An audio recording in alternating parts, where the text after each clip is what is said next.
Hey, y'all see him. It's your friend Damian Howard here with another episode of Village Talks, where we, as caregivers of young people, be it parents, be it nonprofit leaders, educators, have a space where at least once a week we can get insights, we can get real talk, and we can have a space that is for us, whereby we are learning insights from other people in the field. We're able to collaborate and we're able to comment on some of these videos once more so that now we feel like, wow, if I have something on my chest, something on my heart, or I'm feeling like I need a connection point to other people who are doing this amazing work, this podcast and the space that we're curating becomes that space for all of us. So, y'all, I'm super happy because when I reached out to after school Allstars in New Jersey, I would have never imagined that they would have given me the perfect person in the organization to have this conversation. Not only is she my sister, we got to share faith about us. So we were already kind of rocking out a little bit on that. But she has a genuine heart and passion for the youth that she's serving, particularly if I understood correctly, in North Jersey. You understand? And I'm going to Jersey next week. So we might have to grab coffee or something. So, Janay, if you could jump in there, introduce yourself as a part of your introduction, if there's kind of unique pieces of your story or programming that you would want to offer up, you have the floor. Yeah. So, hello everyone. Thanks for watching. My name is Janay Boughton. I'm Director of Program and Impact with After School All-Stars New Jersey. I'm a Brick City girl, so I was born and raised in the city of Newark. My family is from Newark. My parents met here at Arts High School, so my roots run deep. And though I no longer live in the city, it is still an honor to continue to serve the community, particularly the young people of Newark. And it's just something that I enjoy. I attended Mount St. Mary's University in Emmitsburg, Maryland. That was a very different community than I come from, but it still helped to shape me into the individual and the professional that I am. And I also give some credit to Leadership North, which an alumni of, as well as the DeVos Urban Leadership Initiative that have helped kind of shape my the way in which I approach mentorship or the way in which I approach leadership from the lens and skew of impacting young people on a day-to-day basis. So happy to be here and share my thoughts about some things we'll be discussing. You know, it was really cool that in your shout out and implicit in what you shared was this commitment or this kind of assertion that you are who you are because of investment that was made in you. You spoke to a couple of leadership academies that you've been a part of, affiliations that you've had, even the fact that you collegiately went to a space that was a little different than growing up in Brick City, but at the same time has helped to be a component and an attribute that has made you into who you are right now. Talk to us a little bit more about those leadership academies. And I asked this question because I am a person who finally has come to the realization that, Damien, you are going to be a lifelong learner. And in fact, when I stop learning, I stop growing. So why in the world would I ever want to get to a place where as I feel like, man, I've figured it all out. I deem myself as an expert in this particular area. The way that this technology is moving, the way that things continue to evolve and advance, there's always new stuff to learn. And you seem like you, like me, are somebody who actually appreciates being a perpetual student. So talk to us a little bit more about your process of being developed as a leader. Yes, yes, absolutely. So there is always opportunity to learn more. As soon as we get to a space where we think we have it figured out, or we think we've got it all together, where everything's running smoothly, bam, there's something else that comes up that we have to learn, shift, and grow from. And so the two fellowships that I have previously been part of, first the DeVos Urban Leadership Initiative, was an 18-month fellowship, and it really pours into individuals who are in youth ministry. It Mm. may not be direct impact with the youth, so it may be someone who kind of oversees or is partnered or is an advisor in some way, and it may not be the traditional sense of youth ministry, like myself, where I was not say, the Sunday school teacher or teaching Bible study directly to young people at the church that I attended. But what I consider my ministry is the work that I do with young people, which is After School All Stars. And at the time was with Rutgers Newark, where I was working with the first year students over at Rutgers Newark.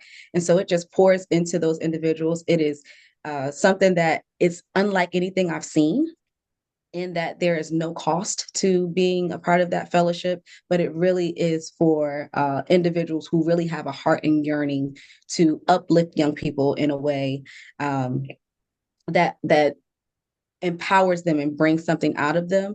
But oftentimes with youth development work, whether it's through the ministry lens or through the traditional lens, it's not very often that folks get poured into in the way that they need to, especially in a long term kind of a situation like an 18-month fellowship. So talk to me about the process after the 18 months. Have you stayed connected? Is there a part of and I don't want to necessarily, it's not meant to call out, the organization as if they, did something wrong or anything like that. Let me put all of my cards on the table, and y'all can go on my LinkedIn and you will see every accelerator, incubator, and leadership thing that I've done. But I think oftentimes for me, Janae, and I honestly feel like part of this is on me, like after the music stops, after the 18 months is over, now what? Where is that ongoing opportunity for me at the very least to continue collaboration with my cohort, and or beyond that, this organization, like how powerful DeVos is, right? What are the ongoing opportunities for partnership and collaboration after you all have developed me as you have? So I just wonder, for you personally, what has your process been after these leadership development opportunities? Yeah, I can definitely say that I'm a proud alumni of Okay. the DeVos Urban Leadership Initiative, also known as DeVuli, and they do a phenomenal job Wow. of what happens next. There is, and I'm forgetting what the title is, but shout out to you, Misael. But there's someone assigned to each region or each Wow. city, so to speak, so that all the folks who have participated, no matter what year, have opportunities throughout the year to come together to just talk with each other about some of the things that are going on in our lives, personally, professionally, through ministry. And then, in addition to those kind of individual cohorts coming together, there's also once every other year a national gathering where we all can just hop on a plane, and they're different. They decide different locations throughout the nation for us to kind of just have that time. So it's as fair as possible. But Yeah. every other year, we have kind of this national gathering where they pour into us again. But in addition to that, there are resources that are continuously offered to us, continuously shouting out and uplifting the stories and achievements and successes of some of the folks that have gone through the program. So Yeah. I do believe that they are unique in that, but they also are modeling for us that when they pour into these young people, when they pour into the leaders who are developing these young people, that we can't just do it and then leave them alone I after love they that. graduate. That we leave them alone, or we're not inquiring about them, and we're not continuing to celebrate successes with them, or not continuing to provide opportunities for, at least by choice, they can still come together, even if everyone's not able to be present at the table. But they do a wonderful job at modeling that. That's so powerful what you just said, to have an organization that's about leadership development that continues, by the way, even after the 18 months of the actual program. And in that, it's helping you to even shape your mindset as far as how you show up with the leader. It's not just about me coming alongside you while we have this contract or while there's this existing partnership with this school, but it almost seemed like that experience is starting to really be woven into your mindset that, like, no, once we get these touch points with these young people, as opportunity presents itself, we want to stay connected. We want to see them even beyond high school, right? Into Yeah, their yeah, adult years to make yeah. sure that they're thriving. Wow, hey, now I see why y'all named the organization All Stars. It don't seem like y'all just trying to be create All Stars or help to nurture, I should say, All Stars, but y'all are stars in your own right. I know it just based on this, brief conversation with you. So that's dope. I want to kind of talk about you. You kind of a moment ago spoke to the fact that as leaders, we have to be prepared to experience, I think, what you call the boom. And that boom is when there's a shift in economy. That boom might be there's a shift in the political makeup of our country that might have a unique personal impact. That boom, at least for where I live, I feel like you might resonate with this a little bit, is when there's particular things going on in the neighborhood. Maybe it might be violence, and a shorty that was in our program or somebody related to one of our shorties is impacted by that, that then bleeds into the culture and the ethos of what we have going on over here. So that boom is going to happen. The leader knows how to make those adjustments and pivot accordingly. Those pivots and adjustments aren't always easy. Some people are definitely going to be in disagreement, but that leader understands that these things must happen because ultimately sustainability of what we're trying to do, the impact that we want to see is most important. So what I would love for you to kind of speak more to, I know we're in a unique political climate that seemingly is just impacting a lot of nonprofit organizations. If any of that has touched you all, I think what I would love for the viewing and listening audience to hear is how you all in the New Jersey area with your organization have effectively kind of maneuvered in this season. Yeah. Yeah. So at the height of our chapter for After School All Stars New Jersey, we were serving 21 sites across the city of North and Patterson. And we're currently serving three. And so that kind of just goes to show the severe impact that we had on decisions and decreases, I'll say, in being able to fund and support and resource programs like After School All Stars or Out of School Time or youth development nonprofit programs. Um, it was a big hit to us, but one of our slogans here in our chapter is our loyalty is to our students.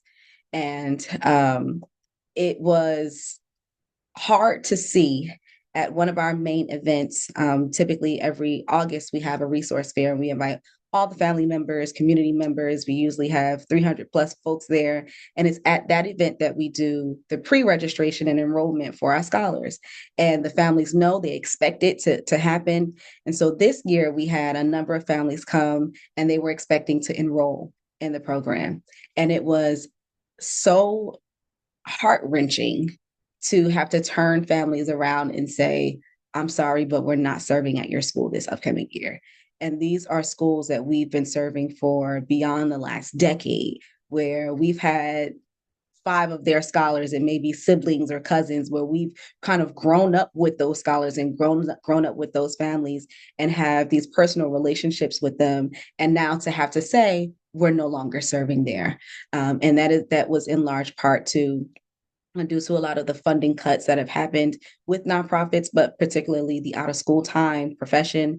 We're often not given the credit that we need to. And it's not the first time that we faced funding cuts or threats to funding cuts.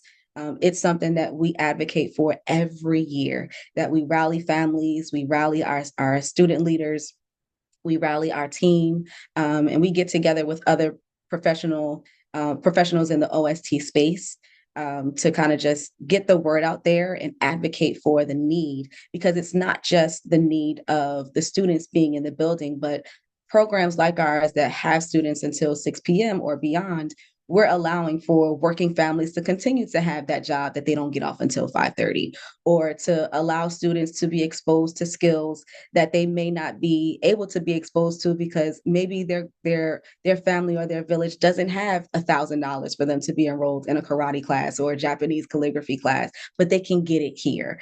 But it allows for them to be exposed to different things, and the removal of that without there being any alternative or really real thought about how these families, particularly these young people, were going to be affected. It's a heart-wrenching thing, and we're doing as much as we can to continue to navigate that and direct families in a different direction. But many other organizations have also been impacted by those decisions similar to ours. Yeah, because as you and I were talking, and you even named some of the very unique options that you all offer in your after school programming, it was amazing to hear that you all's emphasis is not to be a child care facility. that is simply have your kids here. We know some of y'all have to work into 5:30, and we'll house your kids. Yeah, that's a real part that we Mhm. are empowering families by enabling them to remain at work and know that their kids are safe. But for y'all, the emphasis is on enrichment more than anything. How Right. can we make sure that when these young people show up, they are getting exposure points? And you told me even earlier some of the things that y'all are exposing young people to, they've even gone on and entertained or created entrepreneurial endeavors for something that they were exposed to in your after school program. And that's amazing. And it warms my heart to just hear story after story, episode after episode of youth specialists, youth intervention specialists that are showing up in our own unique ways to support these young people. I want you, Janay, to invite us through your words and through your lived experience to Brick City. I don't feel like I don't feel like I ever said that in my life. Brick City. I didn't even know Newark was called Brick City. But Yes. now I know why is Newark, excuse me, called Brick City? That What stands out about the city? Talk to I'm us. not even gonna get into that one because I'm gonna get in trouble with that one. Okay, we ain't There, gonna get there, in there, trouble. there are two very distinct reasons why folks say some lean toward one side, some lean toward the other side. So I'm gonna leave that one alone. So we But if gotta you know, we you gotta know. go to Chat GPT or something and figure that Yeah, one out yes. later. If you know, you know. All right. Well. Tell us some of your fondest realities or ideas about your city. To bring us to Newark. So, well, first you got to say it right. All right. So Newark is it's spelled like Newark, right? Yeah. But it's spelled like Nork with a slightly silenced K. So Newark. before you correct me, I'm gonna say it how I think I heard you saying it earlier. Newark? No? You can't go that hard on the K. You got to silence that K a little bit. Newark. All right, keep going. Tell us more. Tell us more. So we are a very unique city. We are a thriving city, the largest city in the state of New Jersey. Um, but we are also underrated, I believe. Sometimes when folks, especially when I leave my city, Mm, folks think that when they hear Newark or when I say I'm from Newark, they're like, "Ooh, you're a little rough." mm, The people there are, rough around the edges, but that we're Jersey. We're a little special that way. mm. um, but we are not a community where it is thriving in the lack of. We are an abundant city. We are a Wow. resource rich city, but we're not. Folks who need those resources are not always directed in the way that they should be. And so it gives the impression, both from the outside and the inside, that the things we need are not here. But everything we need is right here in the city. We have ports. We have the homes that are over $1 million, which they shouldn't be, but we have the homes that are over $1 million. We have it's just so much. We have a strong arts district. We have so many different celebrities and artists and well-known folks that have really helped to shape the arts nationally, internationally. I won't go to name folks because folks might get mad at some of those things too. Yeah, yeah. We don't want But them we are mad, we but are I such a love the thriving introduction. city. Go ahead. I'm sorry. We don't want them mad. We love the introduction. What was the last piece you said? We're just such a thriving city, and there are, because of some of the negative impressions that folks have, folks may be hesitant to come here, or hesitant to do some of the things that they want to do here, or they may have certain perceptions about even our young people, that they can't be something in their futures, that they won't be something in their futures. But I am someone who was educated in the city of Newark, so were my parents, many of my loved ones, and the wonderful professionals that I work alongside, and many individuals who are from this city, that are from the same streets, from the same hospitals. I was born in St. Michael's Hospital, but from the same streets, having some of the same experiences and some of those well-known folks that we all know from this city. And we can say that that is not true. That the No, can't be, won't be is not true for the city of Newark. I'm glad we took that special moment for you to just brag on your city. And any and everybody who watches these segments know I'll do the same thing about Chicago. Don't make me go there because I will, right? Because a part of it, especially since we're having a national conversation with folks from across the nation, in this village talk space, it's like sometimes people lead with their perception and not real knowledge. So I say all that to say, I'm just curious.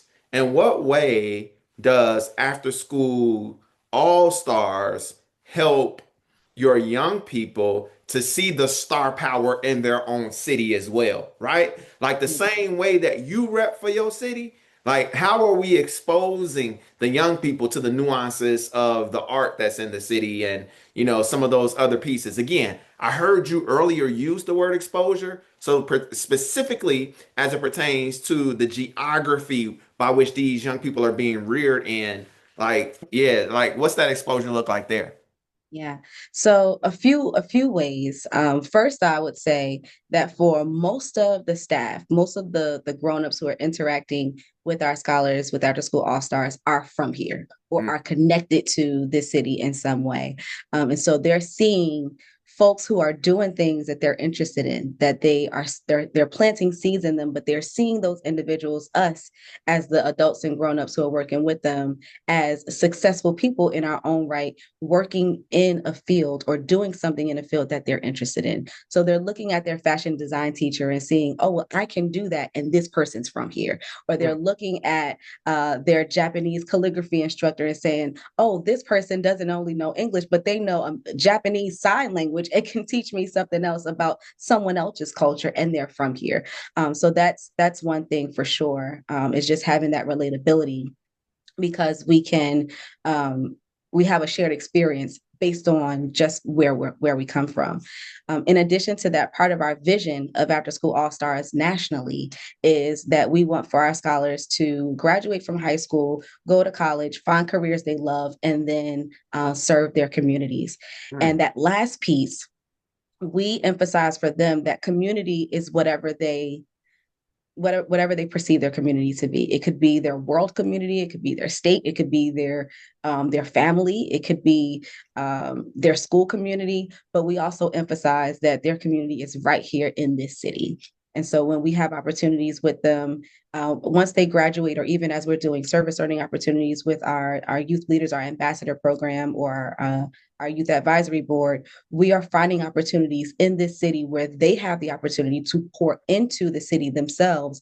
And mm. in them pouring into the city, they can see the richness that's there. They can see and have the impact on the back end of when I pour into my city, this is what it feels like. So that once they are of age, when they're older, that doesn't leave them because they can think back to a time when they were just a fifth grader or an eighth grader, and they can say, I helped to build that house through Habitat for Humanity, or I Wow. helped to put that box together and give it to the Shani Baraka Women's Resource Center.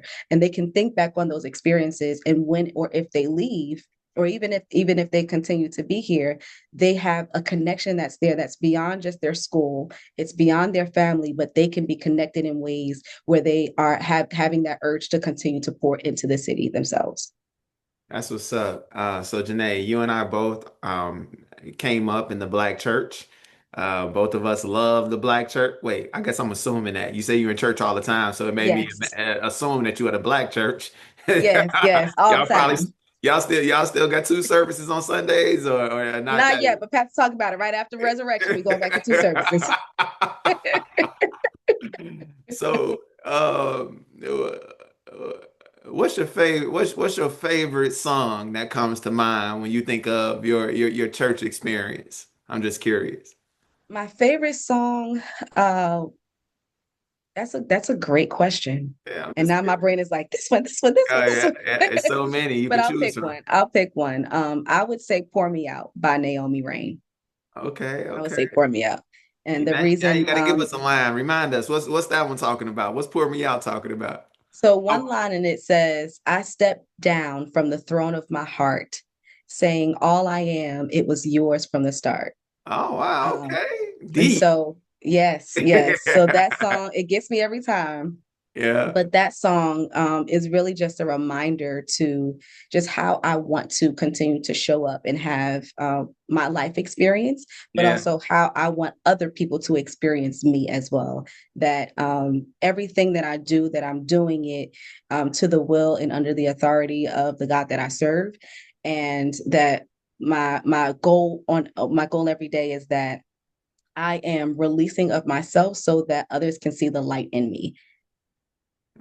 I love it. I love it. One of mine is fill me up. So while you getting poured out, I'm getting Yes, filled up, that's and we it. just That's it. all in there together. So Yeah. listen, we are at a point in our segment, Janae. Obviously, you and I can have a conversation all day. This is just the start of relational connectivity, professional relational connectivity that you and I are gonna have together. So I'm excited about it. Just thinking of synergies, even you in Newark, and I'm in Chicago.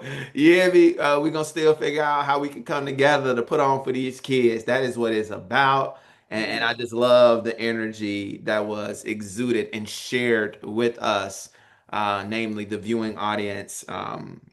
As we were able to just kind of learn of you. Now, you have this magic wand. Take the magic wand, point it at anything that you would in society and the unique programming within your organization, or just in any way that you want to wield that to create a positive change in the earth. What are you going to do with your magic wand?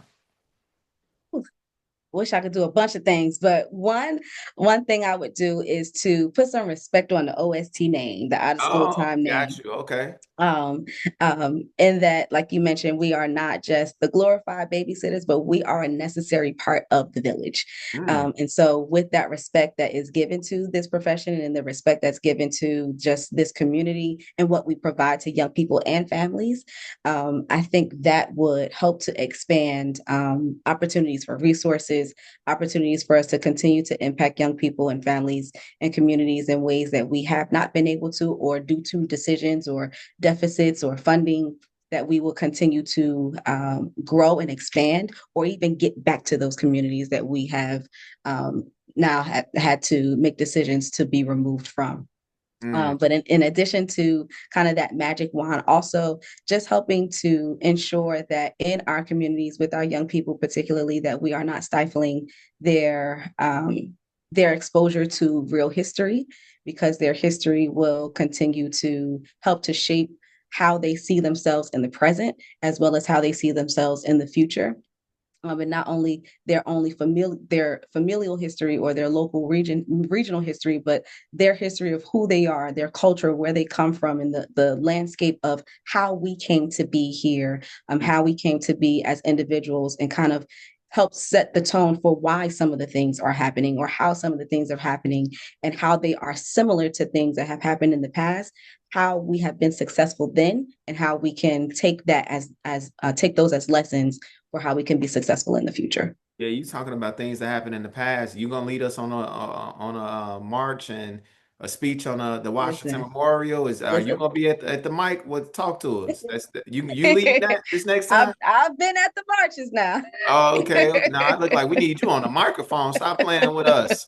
Stop playing with us. So, Janae, let me do this. For a moment, I'm gonna stop talking to you and talk to our viewing audience and let the audience know that, hey, it is what it is. I don't even have to try to wrap this in a neat bow. You saw all of the power that came out of a simple conversation from two people who love young people and are committed, invested in helping them to live into the fullness of who we trust that they can become, right? In the future, but not necessarily this old distant future, but like little simple investments from nurturing adults and even their peers.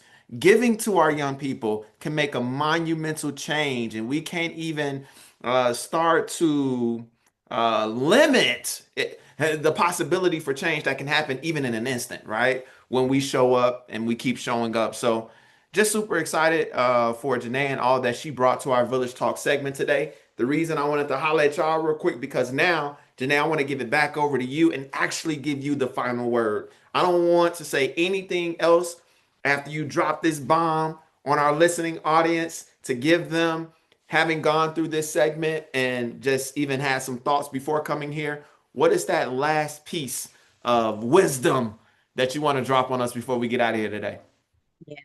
So, one, just thank you all for listening, for watching, and for being committed to the village in your own respective way. One thing that we say in After School All Stars New Jersey, particularly with our young leaders, is that we don't give young people just a seat at the table. We shy away from that statement. But what we do as part of the village and community that uplifts and empowers them is we give them the tools necessary so they can build their own tables and they can then decide who gets to sit there or what is present there. So I invite you to identify some tools to share with a young person in your life or a young person in your community or your village so they can start the building process. All right. And with that, peace out. Thank y'all